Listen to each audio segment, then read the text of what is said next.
শ্রী মিত্রর কাছ থেকে। তবে তার আগে এই বিষয়ে একটি তথ্যচিত্র আছে, আমরা সেইটি দেখে আসতে চাই। 8 বছরের একটা ছেলে আছে আমার, অন্তু।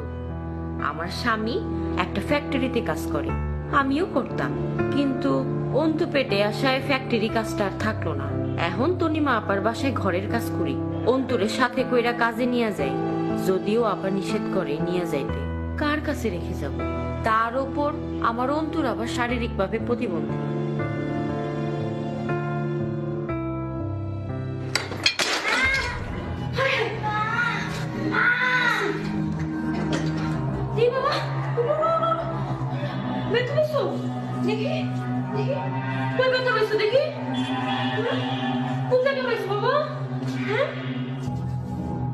তোমাকে আর কতবার বলবো যে কাজে ছেলেটাকে নিয়ে আসবে না?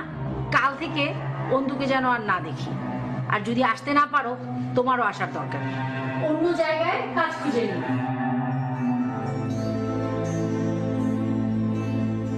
সারা বিশ্বে সেবা কাজের সিংহভাগই সম্পূর্ণ হয়ে থাকে নারীদের দ্বারা। সেবা কাজে সারা বিশ্বে প্রায় 67 মিলিয়ন গৃহকর্মী সংযুক্ত। তা সত্ত্বেও তাদের মজুরি হয়ে থাকে অত্যন্ত কম এবং তাদের অবদান কিংবা মূলত সকল প্রকার সেবা কাজের অবদানের স্বীকৃতি দেশের প্রচলিত অর্থনীতিতে দেয়া হয় না। গৃহস্থালির কাজে যুক্ত নারী কর্মীদের প্রায়শই যৌন হয়রানি, শারীরিক এবং মানসিক নির্যাতনের শিকার হতে হয়।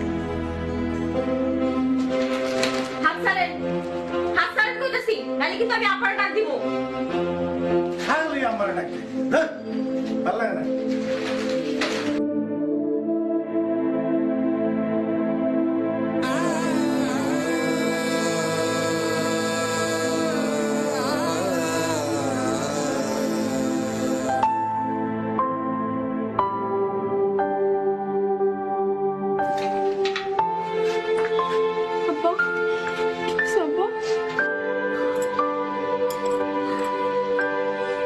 তোমার রেখা আর কোনোদিন কাজে যাবো না আব্বা।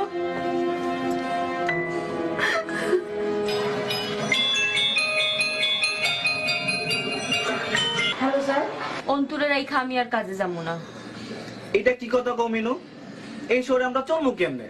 বাসা ভাড়া, অন্তর চিকিৎসা, দেখ তোমার যা মনে তুমি তাই করো।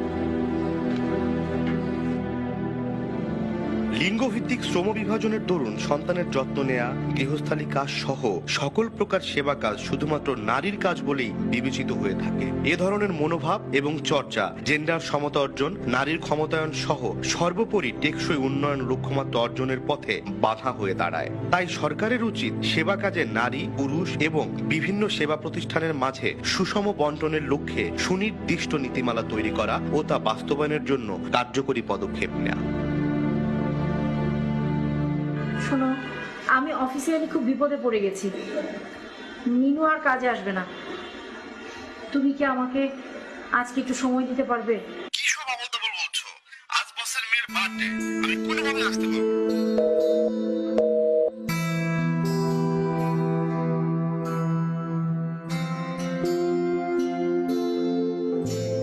সন্তান এবং ঘরের অসুস্থ ও বয়স্ক স্বজনদের দেখাশোনার ক্ষেত্রে সরকারি এবং বেসরকারিভাবে প্রয়োজনীয় ব্যবস্থা না থাকায় উল্লেখযোগ্য সংখ্যক নারী একসময় সন্তানকে লালন পালন করতে এবং অসুস্থ বয়স্ক স্বজনদের সেবা দিতে গিয়ে নিজেদের কাছ থেকে সরিয়ে নিতে বাধ্য হয়। ফলশ্রুতিতে তাদের পরিবারের অর্থনৈতিক সক্ষমতা ভেঙে পড়ে। বাংলাদেশ সরকারের গৃহকর্মী সুরক্ষা ও কল্যাণ নীতিমালা যথাযথ বাস্তবায়নের প্রয়োজন দায়িত্বশীল মহলের কার্যকরী ভূমিকা পালন। আচ্ছা মিনু, তোমার ছেলে কেমন আছে? ভালো আছে আপা। আমার বাসার পাশে সরকার যে ডে কেয়ার সেন্টার করছে, অন্তুরে ওইখানে দিছি। ওইখানে অন্তু অনেক খেলাধুলা করে, ক খ শিখে। আচ্ছা, অন্তুকে ওরা নিল? শারীরিক প্রতিবন্ধী গলিগা সরকার অনেক ভালো ব্যবস্থা করছে। বাহ,